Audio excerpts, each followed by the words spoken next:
ప్రభునందు ప్రియమైన శ్రోతలకు వందనములు. ఈ పోడ్కాస్ట్ కార్యక్రమం నాకు స్వాగతం. మీ అందరి కొరకు ఈ కార్యక్రమమును ప్రసారం చేయుచున్నాం. విని దైవాశీస్సులు పొందుకోగలరు. ప్రభునందు నా ప్రియమైన దేవుని బిడ్డలారా, మీకందరికీ ప్రభు పేరిట ప్రేమతో వందనములు తెలియజేస్తూ ఉన్నాను. ఈరోజుటి మన యొక్క అంశము ప్రార్థనలో ఏకాగ్రత. ఇది చాలా ప్రాముఖ్యమైనటువంటిది విషయం. కాన్సన్ట్రేషన్ ఇన్ ప్రేయర్స్ కదండి. ఏదో ఒక మోకరించి ప్రార్థన చేయాలి, లేక ఇది ఒక ఆచారంలాగా అన్న ఉద్దేశముతో చేయటం అంత క్షమకరమైనది కాదు. ప్రార్థనలో మనము మమేకమయ్యి ఏకాగ్రతతో చేసేటటువంటి ప్రార్థన దేవుడికి చాలా ఇష్టకరమైనటువంటిది. అటువంటి విధానములో ప్రార్థన చేసేవారు అంటే దేవుడికి చాలా ఇష్టము.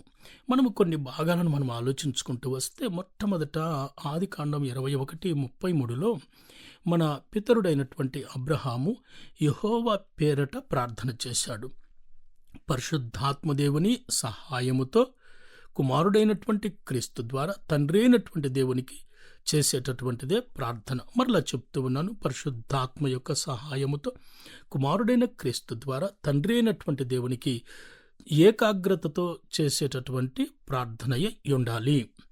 సంఖ్యాకాండం 21:8 సర్పము కాటు వలన మరణించినటువంటి అనేకుల కొరకు మోసే ప్రార్థన చేశాడు. మోసే ప్రార్థన చేస్తే దేవుడు మోసేకు చెప్పాడు, తాపకరమైనటువంటి ప్రతిమను తయారు చేసి దానిని ఎత్తైన స్థలంలో ఉంచుము, దానిని చూచినటువంటి వారు బ్రతుకుతారు అని మోసేకు చెప్పినప్పుడు సంఖ్యాకాండం 21:8 మోసే ప్రజల కొరకు ప్రార్థన చేశాడు.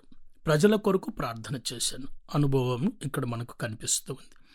చాలామంది మనలో మోకరిస్తే కేవలం మన కొరకు, మనకు తెలిసిన వారి కొరకు, మన కుటుంబం కొరకు, మన బంధువుల కొరకే ప్రార్థన చేస్తూ ఉంటారు.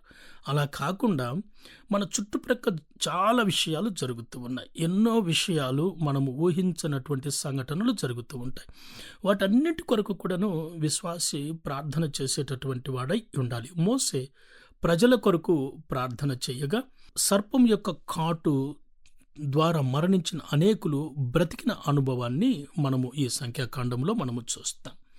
అదేవిధంగా యెహోషువ గ్రంథం 10:12 సూర్యుడు చంద్రుడు ఆగిపోవాలి అని యెహోషువ ప్రార్థన చేస్తే సృష్టి కూడాను యెహోషువ ప్రార్థనకు లోబడినట్టు ఇంచుమించు ఒకనాడెల్లా సూర్యుడు అస్తమింపలేదు అనే మాట వ్రాయబడి ఉంది.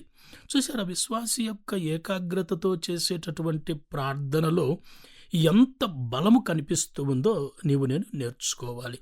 మొదటి సమూయేలు గ్రంథం 7:8 అక్కడ సమూయేలు ప్రార్థన చేసినట్టు మనం చూస్తూ ఉన్నాం. ఫిలిష్తీయుల యొక్క చేతిలో నుండి ఇశ్రాయేలీయులను తప్పించుట కొరకు సమూయేలు ఏకాగ్రతతో ప్రార్థన చేయగా ఆ ప్రార్థన మనవి దేవుడు విని ఫిలిష్తీయుల చేతిలో నుండి ఇశ్రాయేలులను రక్షించినట్టు మనము చూస్తూ ఉన్నాం. ఇంకా మనము లూకా రాసిన సువార్త 2:44 చూస్తే యేసుక్రీస్తు ప్రభుల వారు ఆయన మోకరించి ప్రార్థన చేస్తూ ఉండగా, ఏకాగ్రతతో ప్రార్థన చేస్తూ ఉండగా ఆయన చెమట నేల పడుచున్న గొప్ప రక్తపు బిందువలె మారెను లేక ఆయను అనే మాట మనం చూస్తూ ఉన్నాం. అయితే యేసు ప్రభుల వారు ఎంత ఏకాగ్రతతో ఆయనను బంధించబడేటటువంటి సమయం ఆసన్నమైనప్పుడు ఆయన కంప్లీట్గా ఏకాగ్రతతో దేవుని సన్నిధిలో ఆయన ప్రార్థించిన అనుభవం మనకు కనిపిస్తుంది. విశ్వాసి ఈ యొక్క క్రిస్మస్ సందర్భంగా నీ ప్రార్థన జీవితం ఎలా ఉంది? ఎలా ప్రార్థన చేస్తూ ఉన్నారు? ఏదో కొద్దిపాటి సమయం దొరికినప్పుడు అలా ప్రార్థన చేసుకుని అలా వెళ్ళిపోతున్నామా? లేక ప్రార్థనకంటూ ఒక ప్రత్యేకమైన సమయాన్ని కేటాయించుకొని కొంత సమయం కుమారుడైన క్రీస్తు ద్వారా తండ్రి అయినటువంటి దేవునికి పరిశుద్ధాత్మ దేవుడు నడిపించినట్టుగా ప్రార్థనలో నేను గడుపుతున్నామా? ఆలోచించుకొని మన ప్రార్థనా సమయాన్ని హెచ్చించుకుందాం. దేవునిలో ప్రార్థనలో ముందుకు సాగుదాం. అలా ఉండునట్లు ప్రభు సహాయము చేయునుగాక. ఈ కార్యక్రమమును గూర్చి మీ సలహాలు మరియు మీ ప్రార్థనా అవసరతల కొరకు మమ్మను సంప్రదించవలసిన మా ఫోన్ నంబర్ 9485850850 మరియు ఈమెయిల్ ఐడి info info@fibaonline.org.